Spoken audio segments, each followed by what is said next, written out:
Hey, y'all. Welcome back to Bless the Author. It seems like it's been forever since I've been on here. I've been missing y'all. Y'all know I love y'all, but we are back with another amazing author, and we're going to let him introduce himself.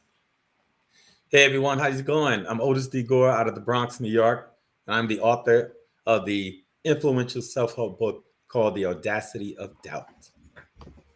We are listening of doubts, Oh, y'all. thank you. Yes. So I we're I, going I I knew somebody bought it because I got like an email saying that I got a cha-ching, so somebody bought it. Yep, that might have been me. Thank you. Yeah. Thank So you we for the love. go Appreciate it. tell us a little bit about Otis. I'm out of New York City. I'm out of the Bronx, and just as part of the book, it states in there that I am. Where when I grew up in the Bronx, it was more of a destitute area, then not a lot of hope and everything. However, it really forces you to develop, a certain mental mindset. It helps you develop a thicker skin to really get through, and it makes you pretty apprehensive wherever else you go outside of that, to be honest.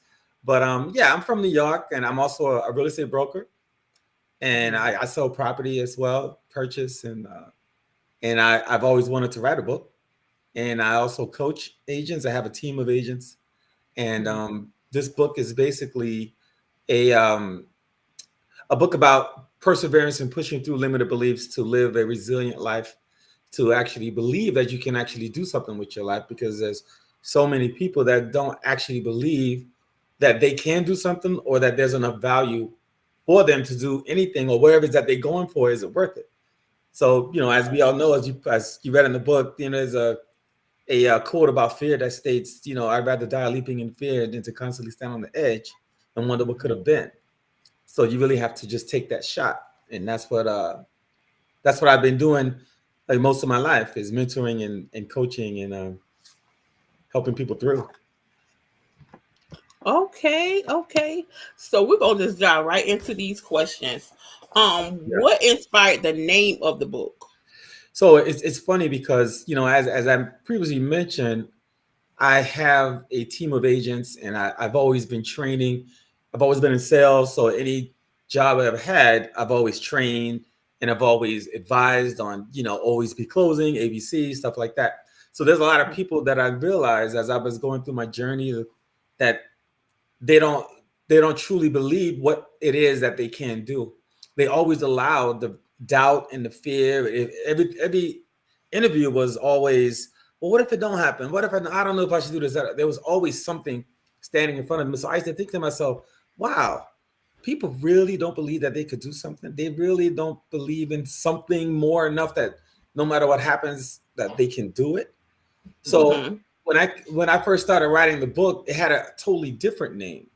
It was a different concept. And what made me come up with Audacity of Doubt was, as I was still writing this book, I was still training, and it was the same conversation. So one night I said, the audacity of these people to don't believe in themselves, like the nerve and the Mm-hmm. doubt. And then it just hit me, the audacity of doubt, the audacity of the emotion or the feeling to stop you from even trying. I mentioned before, as a real estate broker, you know, everybody talks about, I want to be the best salesman. I want to do this. I want to do that. What they don't realize is doubt is actually the greatest fault in the world. Mm-hmm. Doubt and fear. What it does is, when you wake up every day, it constantly gets in your mind, and it gets in your membrane, and it tells you or try to persuade you that you're not good enough, that you don't Mm-hmm. have enough value. That's what doubt Yeah. does, because you don't even Mm-hmm. start. Yeah. It make you Yeah. not start. You're right. You're Yeah, that's absolutely what right. made me write the book, because all the conversations that I have, because I journal a lot. I journal in a journal. I've been doing that for years. And as Mm-hmm. I was going back through the notes, I was like, wow, there's a lot of people here that don't really believe what they can do. Mm-hmm. Yeah. And that's all in the mental makeup. Yes. It really is. It really is all in your mind. And I know you talked about this in the book a little too, about changing your mindset. Yeah. changing your mindset and changing the people that's around you. You know, it Yes. all comes from that. So let's get into that just a little bit about the people that you have around you and the influence that they can have on you. Yes. So as we all know, the saying "birds of a feather flock together." We know that, Hmm. and Yes. it's funny how I remember I heard TD Jake say something. He said, "If you're the smartest person in the room, you're in the wrong room." Right? Mm. I heard TD Jake Mm. say that before, and I thought about it and said, you know what? He's correct. If you're in a room where you know everything and everyone's coming to you for questions and everything, you're not really expanding your own mind, right? So Right. in my book, I talks about toxic and nurturing people, right? Hmm. So we got to know who's the people who are nurturing in your life and the ones who are actually toxic. And it Right. could be the closest people to you. It could be your brother, your sister, your mom, your best friends. You got to realize that. So I always Hmm. think of it as you got to do a discontinuance on your life. Sometimes you got to just step back, take a look around you, see what's going on, and you got to start to eliminate. It's like if you're selling a house, it's like doing an appraisal. When you do an appraisal on a house, the bank has to know that to justify the loan they're giving you, that contract has to come in at value. So it's going to be at value, below value, or above value. Right. So that's like people in your life. If you get people in your life after you do your appraisal, your evaluation, some of them are going to come in under value, unfortunately. Some are going Yep, to come that's in true.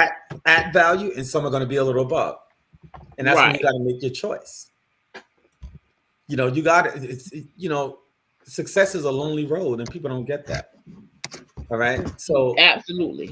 yeah, success is a lonely road, and whoever is not on your same trajectory, but you can still love them and say, hey, but they can't be on your road because you gotta be focused on what it is that you're trying to do. Right. So there's a quote that says separation precedes elevation. Hmm. Right. So before you elevate, you do gotta separate. Right. Right. Like the butterfly is in a cocoon. Hmm. When it becomes that butterfly, it's got to separate it's got to shed the wings. It's got to shed the cocoon, right? Right. So that the Absolutely. wings could spread and they can go. Absolutely. You absolutely right about that. That and that's good. That's good. Like when you use, like I noticed you use my my motto about the horse with the blinders. Like when I'm Yes. talking to my peoples, like I always use that analogy. Like we gotta look forward. We Yeah. gotta be straight ahead. So you gotta be like that horse and put them blinders on so Yeah. you can't look to the left or the right. You can Right. look just straight ahead. And you know that is metaphorically speaking, Uh-huh. because we can't put no blinders on like a horse for real. But you know, Mhm. metaphorically speaking, you have to just tune everything out. And Right. you know, one thing I've learned is that it is a real strong, it can be, let me say that it can be a real stronghold on you to try to renew your mind, because once your mind is in a certain place, Right. you can be stuck there and not Yeah. even realize you're stuck there. Right. So let's go back just for a moment. You know, speaking of how you grew up and everything that you saw around you, because what I'm learning is, especially with some of the younger people, is Mhm. that they don't know that they can do better because of what they are around. And so they see this every day. They see people that's older than them living the same life, and so they feel as though like this is all there Mhm. is. You know, they don't know, Mhm. some of them don't know or have never been introduced to better, to Right. more, to, you know, to see Yeah. like, hey, you can come out of this, you can do better. Right. So what do you think should take place, like, to get them to know that it's something better out here? Well, no, I'm sorry, let's go here first. You being in that environment, Mhm. what took place for you to say, I want better? So that's a good question because when I was younger, me and my two brothers and my sister and my friends, we was part of this youth center that was in the neighborhood, right? And we had two youth mentors, Eddie Hernandez and Jerome Christie. And when I was about maybe 14 years old, I used to notice that anybody that came into the youth center, they would welcome them and everybody had a lot of different issues going on with them. We all got the basic same issues in the in the ghetto, but the same but different. But we're going through the same struggle. And Right. I realized how the people would come in, and the kids would come in, and that was like a safe space for them. And the mentors would sit them down and talk to them, and some of them didn't know how to read, some didn't know how to do this, and it all starts from the home. And I thought to myself, you know what, maybe because of my Pisces nature, because I'm a Pisces, I always they would always ask me to help them with something and help them, and it gave me a feeling of enjoyment. So I was like, I think I want to be able to help people as I get older, because I like the result, right? I remember one of them used to say, two words can't go together. Excuses and results don't go together. It's either one or the other, Ooh. right? So either you're going to have Good. excuses or you're going to get the result. Results. That's right. You can't be you can't be determined and persevering, but at the same time you're procrastinating and you're not involved in yourself. You're not making no effort. There's two different things. It's like oil and water. So when I saw them doing that, I was like, you know what? I felt good when every time I helped somebody. And I like to see the progress, to see them keep pushing on as they go through this journey in their life, or this people are in your life for a season, a reason, or a lifetime. So while they're there, and you take advantage of that, and as they're moving on, you got to hope the things that you instill in them or you show them, it's like your parents instilling in their child, that as they go along, the only thing you can hope is that they go on and continue in the process. Because as you know, like we talked about the blinders and the horses, there's so many things coming at you as you're going into life. Les Brown said one time, you got to fight every day like your life depends on it, because it actually does. Oh, that's right. Because it actually does. And a lot of us don't realize, a lot of us take time for granted. I know you read in the book, we talk about Harvey Mackey that talks about time. And when he says the quote of, time is free, but priceless. You can't own it, but you can use it. You can't keep it, but you can spend it. But once you lose it, you can never get it back. Yeah, I read that. Yeah. That is a true statement. So I always told my daughters, they're grown women now, I said, listen, don't spend time on nonsense. Make it make sense. Make it make sense. That's Make it right. make sense, because the most expensive thing we do spend is time. It's not even money, it's time. If you look at a lot of children, like I talk to the youth a lot, and recently I just spoke with the Back to Basics Academy, which is up here in New York City. And I noticed that when I was talking to the young men, that a lot of them were looking at you like they're looking at your eyes. They're looking in like to really get the information, because maybe possibly at home they're not getting that. They're not getting the same attention. They're not getting for people to listen to them. So as I'm talking, I always realize when I talk to the youth, it's a different audience as opposed to adults. Adults, like we talked about, like as they get farther along, as older, they go through a lot more stuff, and they're set in their ways now. So I always tell people about habits, right? So habits are things that you create that actually create your future. So you don't create your future, the habits you had create that, right? So you got to actually adopt or try to instill the best habits possible to have the best possible outcome. Right? That's right. So a lot of the youth are on that track, like you said, of this trajectory that there's not enough. There's no more than what they can do or see. However, they do have an advantage from even when you and I were growing up. They have the internet. So they have everything they need in their phone. They could Google it. They'll be like, they'll say something like, I've never been to Bali. They'll Google Bali, and whoa, there it is. You can go on YouTube and they'll take you right through. So at least they had that. We didn't even have that. We had to physically get up and go to the library to learn about stuff.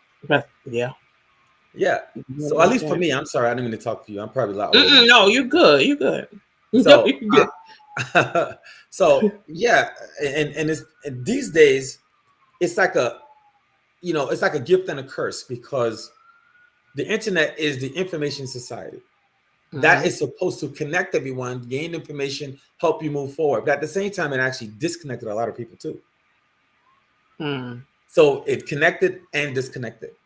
Meaning, and like, for example, when people are so, they standoffish now, like they don't talk on the phone a lot. They rather email you or text you or let's just link up on Instagram or something. So there's no more of this this reaction or this mystery, or when you're talking to someone, you can hear their voice, the inflection, or when you meet them and you can get a reaction from them and see their eyes, like all that is lost. Right. It's not that it's lost, but it's not as common. People just want to hide behind the computer or hide behind their phone. I remember when my daughters were younger, not too far, because my youngest daughter is 22. And I Mm-hmm. remember when her and her friends came over to the house and they were in her room, and she got really good friends. And I noticed the room was quiet, and I was like, "What's going on?" So I peeked in there, and they were all on their On phones their texting. phone. So I was like, "Y'all are right next to each other. Why don't you just talk to each other?" They don't have no type of communication skills. And that's my daughter, she just really is bad at that. And she really just like really irks my nerves. And I'd be like, go Yeah, in the store and do XYZ. I gotta talk to the people in the store. Yes, yes, you gotta talk to the people in the store. Oh well, you can't do it. No, and I purposely sent her in there yeah, so she can learn those communication skills, because yeah. I'm not gonna Social always skill. be here to Right. talk for you. We go somewhere to order something to eat. Is I'm like, tell them what you want. Exactly. And Yep. what do you want? And then they want to look at you and tell you no. Tell them what you want. Yeah. And I'm Exactly. so glad that my son is not like that. Like he Yeah. is a little, he's a little bit more out there. Right. But my daughter, All she going. is bad with that. She wants you to. She probably want the people to text her, and she could tell them through text message. Yeah. I mean, it's like this. We all had our quirks as we were growing up, and what was popular, what wasn't popular, who's the cool kids, Mm-hmm. and what have you. That's always going to be the case. And it seems Right. as though the cool thing to be with a lot of the teenagers is to be reserved and not try to show out or not try to be as you know they want to. It's like it's cool to be introvert as opposed to outgoing. But Mm-hmm. what they don't understand is I remember when I was in high school, I was like 16 years old, and I remember my English teacher, Mr. Ross, told me, he said, Otis, you're being interviewed every single day, but you don't even know it. And I was like, what are you talking about? I was like, I'm not going for a job. He said, listen to me. You are being interviewed every single day, but you don't even know it. So as I got older, I realized, people are watching you. They're Yeah. watching who you talk, how you talk, Mm-hmm. how you react, who you're hanging out with, how you wear your Oh, clothes, everything. You never know who can actually mm-hmm. change your life. You people are watching you. They could say, Amelia, come here for a second. You know something? I got this project I'm working on. I've been watching you. I think you're great. You'll be good for it. And you're like, me? Yeah, because Mm-hmm. they see something. But if they didn't think you was good or anything, they'd be like, nah. Yeah. Uh-huh. You understand what Absolutely. I'm saying? That's a true statement. And my nephew used to come to me and my nieces whenever they wanted to go for a job, even if it's Mm-hmm. McDonald's or whatever. I would tell my nephew, make sure you wear a white shirt and a tie. Why? It's only McDonald's. That's the exact reason why you should. I said, trust me, if you really want the job, if you go there, I guarantee you, if it's 5 other kids there, they're not going to be dressed like you. I said, if they see that you already professional or that you already are ready, they're going to believe you're already Mm-hmm. 50% there. They're going to say, oh, look at this kid. He's got a tie and everything. He must be a Mm-hmm. decent kid. And it's a Yeah. shame that we have to say that because I've interviewed people before and they come to an interview, they got polo shirts on and sneakers. I'm like, Oh okay, yeah. Dress you know, clothes don't exist in this generation. they don't Yeah. exist anymore. They Mm-hmm. think it's corny now. It's not corny. It's business, depending on what you're Absolutely. going for. Absolutely. Yeah, it depends on what you're going for. I'm a big Absolutely. advocate of that. Absolutely. I really do believe that you should dress up to you put the way you present yourself, like you were saying, the way you present yourself, Yeah, it speaks volumes to who you are as a person. yeah. You absolutely right about that. What I see that you're really big on quotes. Yes. And I give the Yeah, people the credit absolutely you too. do. So You okay, we ain't gonna go there. Oh, you do give the people the quotes is credit, but it's just one thing I saw. But we ain't gonna go there. Why are you so big on quotes? Come on, Mike. well, because the I'm not really people when they Uh-huh. think about quotes, right? It got to be something that kind of grabs me. Like it got to be something that I Mm-hmm. can hear once, and then I don't have to. Some things you hear and you want to hear it again and again. But if there's certain quotes that I hear and it'll catch you, like whoa, like Billy Osbrooks, right? I don't know. He's actually out of Texas. You heard of Billy Osbrooks, the motivational I rough probably guy, do. right? Yeah. So Billy Osborne he said a quote one time because I listened to him on YouTube and I listen to him when I run sometime. And he said something that really stuck with me. I was like, wow. So he said, circumstances are born out of a mindset that allows them to exist. You have to actually overcome your current circumstance in order to even qualify for your own destiny. So when he said that, I was like, okay. So certain things really Right. resonate right away. Right. And as you could look in the book, I try to put the quote according to I the noticed chapter that. that I'm writing. And I try to put the quote in a space Yes. where it'll make sense from the Right. paragraph before. Or I'll use one to set up another paragraph. Understand. Like we talked about people being set in their ways, right? Like James Baldwin said, you can't change the people around you, but you Right. can change the Yeah, people around I'm you. glad you brought that up. So, because I had to keep Yeah. reading that, I was like, wait a minute, you can't change the people around you, but you can change the people around you. But But and you then, I mean, can change the people around you. it resonated, but I just had to keep reading it because yeah, you can't change them Yeah. as a person, but you can change them from Yeah. being around you. Right. So it's like you can't change them because that's who they are. Right. Only they can do that. But you can Right. change who you're around. So who are the people around you now? That's what we talked Mm-hmm. about, the toxic Right. and the nurturing, right? So who's around you now? Who, after you do your assessment, after you do your appraisal, your discontinuance, who around you is constantly badgering, constantly doubting you, constantly saying things, or always have an opinion about something that you might want to do, maybe because they don't have the wherewithal or the will to do it, so they want to keep you there. Who are those people? Who are the people who are always constantly saying, Amelia, I like that, I think you'd be great. Amelia, did you do that today? You got to keep pushing, Amelia. Right. Who are those people? Are you okay? I just want to call and check on you. Who are those people? Absolutely. You understand? So you can't change these people who are toxic, but you can change the people who you actually Right. hang around. That's what that Absolutely. means. I watch a lot of podcasts, and I was watching one podcast, and the girl said that somebody said to her, just take a mental note of everybody that's around you.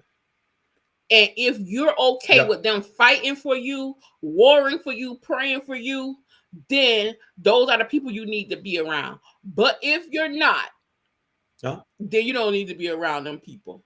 Like you have to think about that. Like Yeah. if you're in a situation that you can't get yourself out of, and you need somebody that's around you to Mm-hmm. help you, if they can't help you, which is vice versa, and they should do the same with you, you need not to be around those people, because what are they there for? What are you around them for?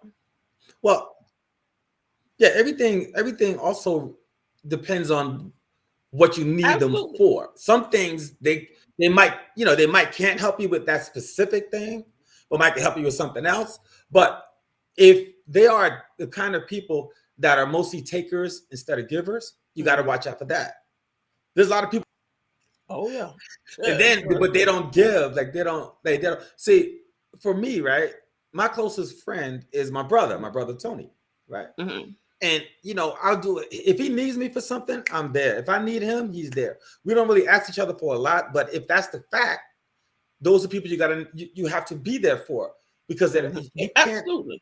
you can't other than that, if you're not there for the people that's been there for you, now not only are you're the taker, but now you're taking advantage of their situation. You're taking Right. advantage of them Absolutely. because you're not there, and people remember that. They're not going to tell you right away. But they'll Mm-hmm. be like, "Oh, you can't do it. Okay, cool, that's okay." But they'll remember that. Mm-hmm. If there's a person that's there for you more than you are there for them, you have to assess that situation. Absolutely. You have to do it. And there's a thin line though, because human nature, people take advantage of the weak, or they take advantage of what they can gain, or there's an ulterior motive that happens. So you got to be able to recognize the line. You got to be able to recognize, okay, we're going a little far here. What's this Mm-hmm. relationship really about? Absolutely. Yeah, I mean, you got people that call you only when every single time when there's something that's going on with them that they need something, but they don't call you to say, hey, let me do something for you. I thought Mm-hmm. about you. I got this for you. Do you want, it's very important that you Absolutely. really watch out and be conscious of who's actually for you. Right. You know, it's Mm-hmm. very important. Absolutely. Let's go back for just a second to those quotes. Like out of all the quotes you wrote in the book, what is your absolute all-time favorite? Like you always result to that quote when you're going I, through day-to-day life. I mean, I don't have one specific quote that Mm-hmm. I like that, but there's a few that would stand out that I would say, you know what? Like I love the quote about fear. I'd rather die leaping in fear than to constantly stand on the edge and wonder what could have been. Because that's what a lot of us do. We Yeah. don't tend to take the leap. There's another one that says you can't see the frame if you're in the picture. You got to step outside the box. My daughter say that all the time. It's It's a like true statement. it's in a rap or something. Or it's in a Yeah, song or something. yeah. Yeah, and she's always saying it. Yeah. Yeah. It's crazy because there's a lot of things go over their heads. Like this Mm-hmm. past Super Bowl, a lot of that whole Kendrick Mm. Lamar Mm. situation went over a lot of people's heads because they Mm-hmm. wasn't quite understanding what was going on. Even myself, I had to watch it again because I don't play like video games and stuff like that. So Mm-hmm. my daughter recognized it. My daughter said, "Oh, look, Dad, it's a console, a game." I was like, "It's all even for me." But then as I looked, I mean, I understood some aspects of it. Like I understood Samuel Jackson, Uncle Sam. I saw the flags, the separation. I was getting that, but Mm-hmm. some of the things I didn't know because I wasn't quite in tune with like the today's music, and you got the Mm-hmm. Yeah, beef me with either. Drake. You know, Right. so the Mm-hmm. younger kids understood those metaphors, right? But the Mm-hmm. reason why I do equate to quotes to people because sometimes with a I don't even want to say motivational. I'll say more of an inspiration situation.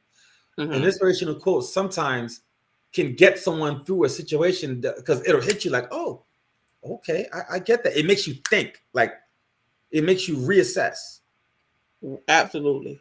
It does. I mean, that's what it Yeah. always did for me. Mm-hmm. Anytime when I heard something, if I heard it once and I remember it, that means that it stuck with me. Mm-hmm. And you can implement that into your everyday life. But the whole key is implementation. A lot of us don't implement what we're supposed to. So sometimes when I have a speech, if I'm doing a talk, and there's a lot of people in the room, I always ask the question, what's the most important thing about today? And what do most people say? Oh, I'm here and I woke up and blah, blah, blah. Yeah, that's important. But the most important thing about this particular session is what are you going to do when you leave here? Mm-hmm. What's going to happen after you get the information today, right? Mm-hmm. And Yeah. are you going to implement it or are you going to fall back into the same habits that got you exactly where you are now, Now. Yeah. right? Wow. What do most of us That's do? good. Most of us, Stay in the same habits we fall right that back got us to the because past. Yeah. right, because of the mental, because we're used to a certain space. That's what we talk about change, right? Uh-huh. So a lot of people are afraid of change. But I Yes. always say that change is a whole lot of things wrapped up in one. But the main thing that change is necessary, Right. right? It is a necessary situation because wherever you are now in your life, you can't elevate and get to the next level by staying in that same Same place. place. That's right. You have to evolve into another place. That's the only way that's going to happen, right? But Right. a lot of people are afraid to step out of a situation that they're in because that situation might be great already, or it might be good. In the book, I talk about it. It's called Living in Your Settlement. A lot of Mm-hmm. people, because what people don't get as well about mindset is that a certain amount of success can enable you to be stagnant. Right. You get that? A certain amount of Oh, a certain success amount can okay. enable you, meaning that okay, I so see. I got this nice Got that. house, I got this Yeah. car, I got this, I'm good. I'm cool. So Yeah. I'm not really pushing anymore. Uh-huh. I'm no longer struggling. So when you look at athletes, like that's what made people like Kobe Bryant and Michael Jordan such mentally strong because when once they got it, they got the championship. You know how hard it is to get the next one and the next one and the next one. Not only are people gunning for you now because you are the champ, but now Mm-hmm. you got to go to a different level mentally to get that other championship or continue to evolve to continue to become the The best main person thing. you can possibly be. Mm-hmm. because a lot of us settle. It's like, there's a lot of us that's like, oh, I'm making money, I'm cool. Okay, if that's okay for you, then just that's okay. But if you got something else in your mind that you want to elevate to, then you gotta every day you gotta put in your mind, or you gotta really wake up with an attitude of gratitude and push to be Oh, better than the day before. right. That's good. That's good. That's Thank you, good. my sister. So I ain't gonna hold you too much longer. I got just a couple more questions for No, go you. ahead, no problem. I, Um, I I saved all this time just for you, my sister. Okay, so we go go to the next question, like because it's good. Like I like the way that you set everything up in the book, like especially with the quotes to go with what you were talking about in the book. Uh-huh. It wouldn't, and it was a lot of quotes that made me think about some things and Yeah. um reevaluate some things, and Hmm. so I know that's what the book is supposed to do. So the book is doing its job. Thank So you, that's a Amelia. good thing, right? And I'm blessed to be the author on your show today. Yes, thank you. I'm glad you're here, and I always thank you for your yes, always. Okay. So going back to talking about the youth, like what message would you have for them? If they were watching, like what would you tell them? I know you said you talk to the youth a lot. So Mhm. well, instead of saying what would you tell them, what are some of the things that you tell them to try to push them to do better? So the main thing is for them to not just believe in what it is they want in their lives, because the two most important days in a person's life is the day you're born and the day you figure out why you were born, Hmm. right? Those are the two most important days. A lot of people don't figure that out. So I express to the youth, once you lock in on something that you truly believe that you can achieve, because there's a difference. There's three things. There is an intrigue, there is a belief, but then there's a true belief. And all three are different. You can be intrigued about a lot of stuff. You might see someone on a certain level. You might see someone that you might like to be. Oh, that's cool. That's cool. But do you believe in it enough to take some steps towards it? Most of the time you don't, Right. right? Right. But then there is that thing that you believe. You might say, hey, I think I could do that. I believe I could do that. Now you're taking a couple of steps, Hmm. right? And then once the adversity hits, because it's going to happen, adversity introduces a man to himself, Right. right? So once the adversity hits, now you're going to figure out, oh, do I really want to move forward? Did I go far enough? Maybe it's not what I want. But now you find something that you truly believe that you can achieve. You eat, drink, and sleep it every day. You don't even tell no one you're going to do it. You just do it. You just get up every day. You just do it, because if you don't do it, you're going to feel weird if you don't do something towards it that Hmm. day. That's the thing that you got to look for. That's the thing that's going to get you up every day to say, you know what? I can't wait to get up and get into my world. That's the thing that you got to go to sleep thinking about and then wake up and continue that same thinking. Mm. That thing, whatever that is. Right. All right. That's because as you know in the book, I think there's a quote. I don't know if I put this quote in the book that says, find something you love, never work a day in your life. Yeah, Right. you did. If in fact there is something that you love to do, that you'd be willing to do for free, imagine if you're getting paid for it. Yeah, that's Imagine being paid for it. Like the other day, my daughter told me, oh, I didn't want to go to the gym today, but I went anyway. I said, that's great. That's the days that you're supposed to yeah. go when you don't want to, Mhm. when you don't have the energy. You're supposed to go there. Because imagine if you gave 100% on that day. Imagine when you're motivated to go, Right. how much percentage you're going to give. Mhm. So I explained to them that you have to really get yourself into a habit of perseverance, of resilience. Get yourself into a mind frame of, no matter what's going to happen, I'm going to achieve this. If that thing that you're going to achieve has enough value to you, Right. because there's a lot of things that people don't do. People say, oh, I should have did this. I'm supposed to do this. Oh, you don't really want to do it. There's not enough value. Mm.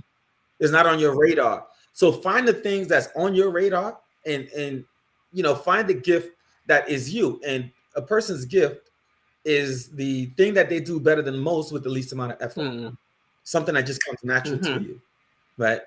So if you find the thing that comes naturally to you, the thing that you do with the least amount of effort better than most, then you can do that and just find a way to make a living from it. Right.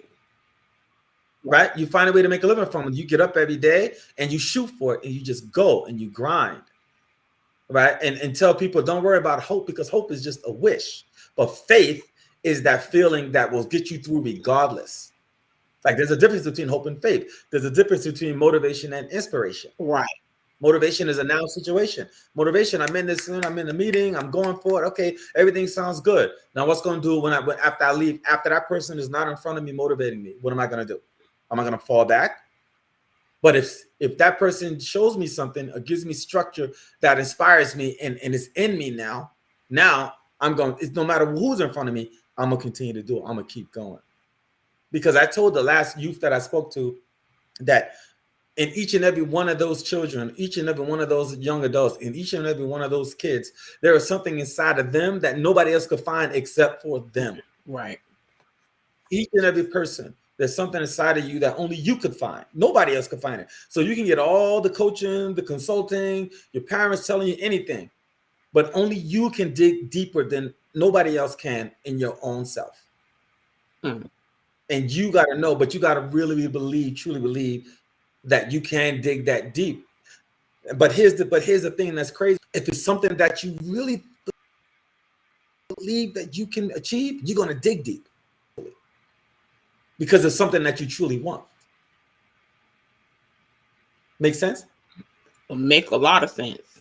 Yes. Oh, thank you. Yeah, make a lot of sense. Yeah. I tell my daughters every day, I used to tell them, be thankful, be grateful, wake up with an attitude of gratitude, be accountable as well. That's very important as well. On the other side of the gratitude, so you got to be accountable for the good things you do and the mistakes you make or the bad things. And you never really lose anything as long as you're pushing forward. So you're going to win or you're going to learn. It's like, so I tell people, whenever things don't go your way or something didn't turn out the way that you wanted to turn out, all right, take that lesson, take that failure, and use that failure as currency for the next thing you're trying to do, or the next or the next situation you take, or the next thing you do. And now you got that currency of learning that now you can go ahead and say, hey, I remember the last time this happened. But a lot of us lose, a lot of that currency falls out of our pockets, and we keep making the same mistake. And we could see it right in front of us. We know when something is not right. We have a built-in mechanism as people. It's called our intuition. But we do it anyway. There's every single person that does something good in this world, and every single person that does something bad, they know what they're doing is good and bad or bad. They know it. Mm-hmm. People, but it's just a matter of what they choose to see, or what they choose to see. They don't understand that the universe is always watching. Your karma might not come back at you in 5 years, 10 years, what have you, but it's going to come back in some way before you even realize it's going to happen. You're going to be like, well, why did this happen to me? Well, why don't you think back on something that you might have done? Absolutely. Right? Why do you think back? So universe is always watching. So there's 4 ways we all got to be connected. Just like I said in the book, you got to be connected spiritually, you got to be connected mentally, you got to be connected physically, and you got to be connected emotionally, because the emotional factor in life is the strongest thing, because emotionally connected to the universe, power over you, because you're not going to react in such an emotional way. The world has less power over you the more control you have over your own emotions. You ever watch the YouTube video and the guys got road rage? They get out the car and they hit the other people. They get into a rage, and just there's only one word. Like anger is like one letter away from danger. One letter. That letter danger now. Makes sense? Yeah, it may make a lot of sense. Hello? You're right. Mm-hmm. Yeah, I think we lost connection. Can you hear me? Hello? Yeah, I can hear you now, yeah. Oh, okay. Yeah, can you hear me? Yeah, I can hear you. Yeah, danger. People got to understand that you get angry. Now, all of a sudden, you're forming the D, which is the danger. You're getting into a space where you're going to make a decision that's going to alter the trajectory of your whole life. Right. It just alters it. Just from one choice. Yep. And then it's going to be too late. Mm-hmm. It's Yeah. going to be too late once you say, "Oh, but I didn't mean to." Yeah. No, in that moment, at that emotion, at that time, you did mean to do it because you did Yeah, it. absolutely. Because you have time to think about it. Yeah, It's yeah, you yeah, got yeah. time You to got think about it. something has to click in your Yeah. mind. You got it. That's when I talk about controlling your emotions and controlling how you react to things. As you see something escalating, you have to. It has to trigger in your mind. Mm-hmm. Okay, hold on. Let me regress. Hold on. Let's see how I could Mm-hmm. diffuse this. Because next thing you know, you're going to take it to a point where there's no turning Right. back. There's no turning back. Absolutely. Absolutely. But I will say that and a lot of times when I do speak, to people, and I have a speech, or I'm doing a talk, I try to present it in a way that's that's that they're gonna feel it. Like I don't want people to understand or listen to what I'm saying. I want them to Mm-hmm. feel it. I want them to go out there and make a Right. choice.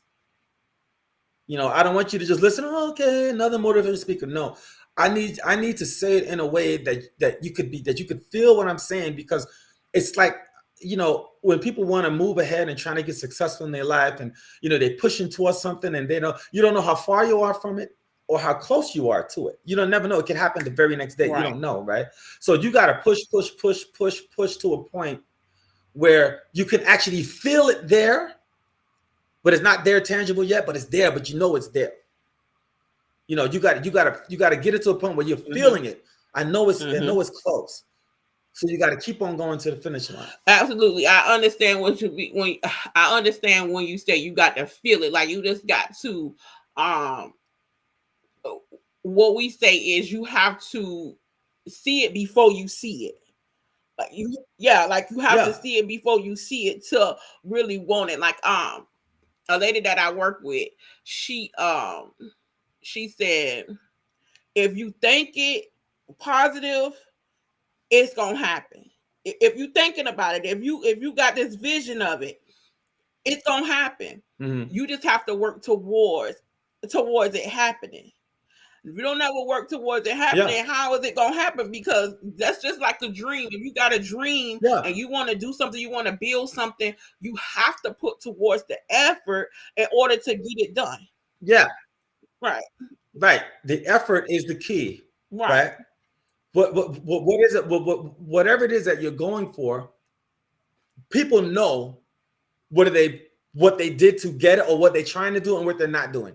I can talk to Amelia and I can say, "Yeah, Amelia, I'm out here doing my blah blah blah, da, da, da," but I know for me that I'm not really doing something. Mm-hmm. Or I'll know for me if I'm actually doing that. Right. There's a Earl Nightingale you ever heard of Earl Nightingale, famous motivational guy from way back Yeah. in the day? He said that everybody in the world is self-made. Only the people that make it are willing to admit it. Mm. So he says we are all self-made, except only the ones who make it are willing to admit it. How many times we hear, "Oh, I'm a self-made millionaire," Mm-hmm. right? "I'm a self-made millionaire. Oh, I'm a self-made philanthropist. So I built this house with my own hands," Yeah. right? But how many people do you hear say, "I'm a self-made procrastinator. I'm a self-made loser. I'm a self-made minimum wage Yeah, guy"? you ain't about to hear that. You ain't about to hear No. that. But you're gonna hear it when you Yeah. make it.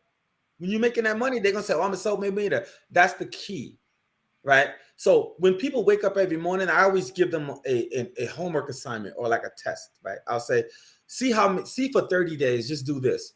You wake up in the morning. First thing you wake up with an attitude of gratitude, number one, because whether you're having a good day or a bad day, you woke up, you didn't have a lot of sleep, but at least you got the choice, you got the chance to wake up. So that's a chance to be better than the day before. Correct? Mm-hmm. That's number one. Number two, you look in the mirror. What do most people do when they look in the mirror? Because first thing you do in the morning, you go to the bathroom. Right. Most people, right? So when you look in the mirror, you think you're just seeing you looking back at you. But what people don't realize, what they see is they're actually seeing two things, right? When they look in the mirror, they're seeing the Mm-hmm. reflection and they're seeing the image. Mm. The image, Mm-hmm. right, is your mind. It's your mindset. It's in your mind on who you would like to be, or you're working towards being, or or who you see yourself up here. Mm-hmm. But the reflection is actually your life. That's actually who you are. Mm. And when you say to yourself, man, I got a couple of pimples here. What's the first thing you do? You work on the image. You have to go back, get some cream, start working on it, trying to get the pimples Mm-hmm. off or whatever, trying to do Right. some cream, right? The next you know, Right. over time with the consistency, that reflection starts to look different. Yeah. It starts to Yeah. come Start into to change. focus, Right. right? It's like focusing, right? So people say sometimes when you're focused, right, everything else around you is blurry, or Mm-hmm. everything else around you is blocked out. We talked about Right. that earlier when we're talking about the blinders. Mm-hmm. Because I'm focused on this, I got to block out certain things. Right. Because if I don't block out these things, that's going to probably deter me. I might Mm. succumb to something. I don't know. Right. Right? It depends on how determined I am to obtain what it is I'm looking to obtain in the world. Right? Makes Because ain't sense. no one's gonna believe, in you more than you. Nobody. Right. And You people right see about you that. differently. Yeah, people see you differently than you see yourself. Right. Everybody, people see you differently. So you got to be you yourself. No one's gonna want anything that you're doing more than you. Nobody. Absolutely.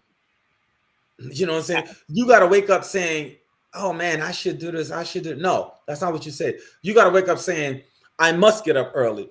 I must work out. I must eat healthy. I must do this. I must." It's got to be a point where if I don't do something that's moving me forward every day, I feel like I Mhm. lost something. I feel lethargic. I feel like, whoa, man, what did I miss?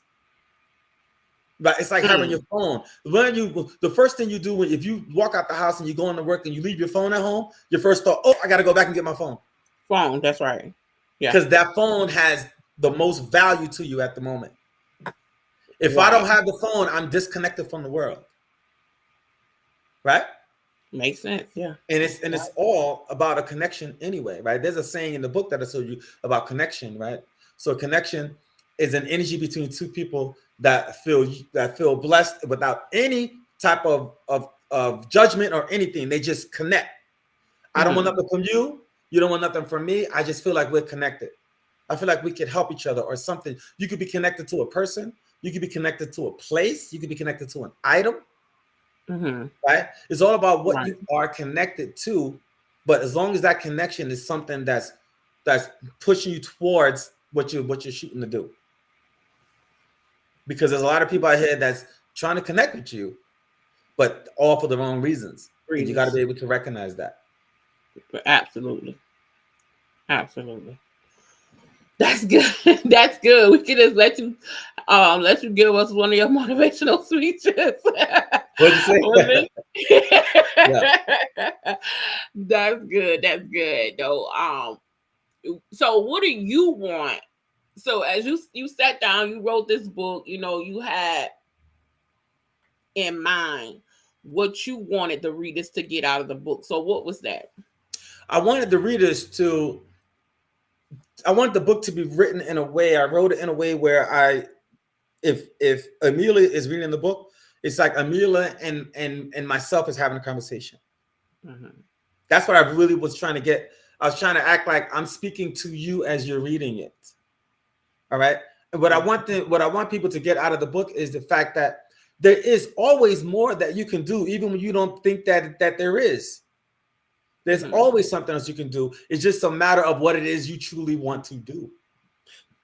Good. you That's know, good. That's good. yeah, it's always more up to what you can do for your life. How many people do you know, Amelia, that are in their lives now and they got more complaints than positives going on? They have more, I gotta go A to lot. work tomorrow. Oh, I gotta do this. Oh, I gotta go pick up this. Oh man, my son is getting on my nerves and blah blah. You ever notice how people live in their own sorrows? And because of how they think and how they move and how they make decisions, because they're Mm-hmm. used to a certain environment, or they're used to a certain way of thinking, that they don't Mm-hmm. even realize that it's only the only fault. The reason why they're in that space is because of them, Mm. because of you. Mhm. You're there because that's Oh, what you're supposed to yeah. be, because according to the choices you made previously, it only got you here. Yeah. Now, in order for you to elevate to a different level, you got to become someone you've never been before. You got to continuously evolve, right? That's, So what? yeah. So fear is what? Fear to me is three things, right? First of all, it's a false existence appearing real. That's number one. Uh-huh. Because fear, you're afraid of what's behind door number two. What you're afraid of is you don't know what's going to happen. That's really how the fear comes in. That's number one. So fear is a false existence, but the two choices you have from that fear is either you're going to, just like Jim Rome, I believe he said, forget everything, and run, or you're going to face everything and rise, right? Right. So most people are going to tell me, yeah, Otis, I'm going to rise. I'm going to rise. I'm going to face everything and rise. Okay. So if we break down the word rise, right? And I just said Mm-hmm. this in a recent speech. If you break down the word rise, right? I came up with the acronym. Rise is 4 letters, 4 different meanings for each letter. Rise is the R is to risk. You got to be able Mm-hmm. to risk for what you want. You got to take the shot. You got to take the chances. So that's the R. The I is ignite. You got to be able to begin. You got to ignite the action that you want to take to get you to the next to the next level. So you're risking, taking a risk. You're going to ignite the action. You're going to start, light that fire. The third thing you're going to do with the S is you're going to sacrifice. That Mm-hmm. comes from you being alone. That comes from you, not, maybe changing your friends. That comes from you making some sacrifices as far as your time. So you're ready to risk. You're going to ignite the action. You're going to sacrifice. And then once you're ready to risk, ignite, and sacrifice, and the E is only one thing you can do is you elevate. Mm-hmm. So you risk, ignite, sacrifice. Now you elevate. And when you elevate, you rise. Mm. That's good. I saw that. I saw that you put that in the book. I saw that. I did. Yeah, it's in there. I can't, I, That's I can't good. believe I remember all the stuff I put in the book. On the sorry. That's good. That's good that you remember, because it shows people that you talk to that you implement these things that you're saying, that you Yeah. just didn't put them in the book just to put them in the book. Like you really implemented these things, and you can look at your life and see, how you made a difference with implementing the things that you put inside the book. So that's really good. Yeah, I always believe that it's very contradicting when you're trying to show someone, teach someone something, and you didn't experience it. Absolutely.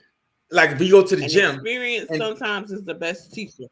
yeah, if you go to the gym and you see a person who's a personal trainer and you want to get you in shape, but he's like 300 pounds, I'm like, okay, dude, aren't personal trainers supposed to be?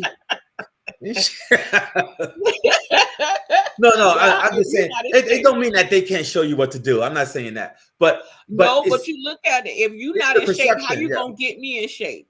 Yeah, yeah, you're not even in shape. I'm yeah. just How saying you gonna get me in shape? because you have That's to. like me. I can't tell People are nobody about visual. being in shape. Yeah, people are visual because they want to see something that they can aspire to. Right. Yeah, they want to see something that they can aspire to. It's like if you see people, what's the reason why most people, a lot of people join the military? Because they want to get disciplined. That's what's supposed to be. Or a lot of them go because they want to get away from whatever their environment is, so hopefully come back as a better person. So they're looking to gain something from that at the end of that process. Right. And that's how you Absolutely. have to look at life. That's how you have to look at adversity. That's how you got to look at anything good or bad that happens to you. You got to Right. know to yourself, wow, I'm going through something. It's not who I am, but it's just who I'm going through. So I True. might have failed. I'm not a failure. Failure is not who I am. It's just something that I did. Yeah. So Yeah. who am I going to be after the failure is over? Like, who am I going to be after the adversity is over? Am I going to be better? You should have no choice but to be better. Now, if you continue to make the same mistakes that you've done before, and what's that word called? Insanity. Mm-hmm. Then basically, whatever you're doing in your life, either you're not learning something or you just don't care enough to make a different choice. You have to care. You don't if you don't care enough to make a different choice, then you can't be mad at nobody else for making their own choices, and you can't be mad at people who decide not to be there for you when you know that the only person that could be there for you is a person you see in the mirror every day. The reflection, not the image, the reflection. Mm. There's a difference. People have accountability, a big word. Most of us don't take it. The Absolutely. truth, right? So the truth does Right. two things. It can either hurt you or it could change you. That's good. That's the truth. Yeah, How are we absolutely. gonna take it? What are we gonna allow it to do to us? Mm-hmm. Yeah, a lot of people don't want to hear the truth. Oh, absolutely, they don't. They don't want to hear it. They don't want to see it. They don't want to face it. Mm-hmm. You know. Absolutely, and that's it right there. That's it right there. They want to stay where they at because they don't want to face the truth. That's it right Yeah. now. Right on. Yeah. So we're gonna take this time on a part of the show. We're coming to a close, but I want you to just take a moment to speak to the people. I'm gonna remove myself, so you just speak to the people. Well, I spoke to the people a lot. No, I'm only kidding. Yeah, no, you speak to the people without me asking you questions. No, it's fine. It's fine. I want everyone to understand that where you are now in your life, right? If you want to continue to go further, if that's something that you really believe that you want to do, truly believe, you can do that. You know, so you have to also, you got to remember to yourself that you will not pause. You will continue to progress, right? You will not crumble. You will continue. Okay, you got to get in your mind that I am more than even what I believe I am. No matter what nobody else says to you, you have to truly believe it to you. Okay, because you're going to have your detractors. You're going to have people that's going to try to stop you. You're going to have people that's not going to have the will that you have. You're going to have people that's not going to be on your same journey. But that's okay. The most important part of your journey is what you believe that you can obtain at the end of that journey. Just like I said before, your circumstances are born out of a mindset that allows the circumstance to exist. So you have to overcome your certain circumstance now to even qualify for your own destiny. And we talk about nurturing people and toxic people. The thing about feelings and emotions is that when people are coming at you as the same way, okay, it's not even about just setting them free or letting them go. It's just about putting them to the side for now until you can become who you want to become. Then maybe you can come back and hopefully they're in a better space and help them in some way. But the only way that you can help anybody else is if they actually want the help. Okay, if they don't want the help, there's very limited that you can do. But the main person that you can help and the main person that you can always push forward is the one that you see in the mirror every day. The reflection, not the image, the reflection. You have to work on the image in order to bring the reflection into fruition. You got to make the reflection tangible, because at some point in your life, once you reach a certain amount of progress, then what you're going to have to do is you're going to have to get into a mode of protecting my progress. And that's going to be from your mindset of thinking, what is my perspective on what I'm going for? Okay, as you know, as we all know, when you look at things differently, the things you look at look different, right? So what you have to have is a higher, elevated perspective on the things that you want in your life. Because that perspective, if you don't have an elevated perspective on your life, then that perspective can block your blessing. That perspective can oppose your potential. You don't want that perspective, that low perspective, to oppose your potential, because the most potential in this whole world is in the graveyard, because most of us go to the graveyard without reaching our full potential. Wow, that was good. That Thank was you. good. That was Go good. buy my book. No, okay. Yeah, yeah. No. You know we can't. Go buy that book. Yes. You can get it on Amazon. The Audacity of Doubt. You all Yes. can get it off on Amazon. And I'm gonna change my new book is called The Audacity of You Not Buying My First Book. Yeah. Listen, stop it. But what before we go, tell us what's next for you as an author.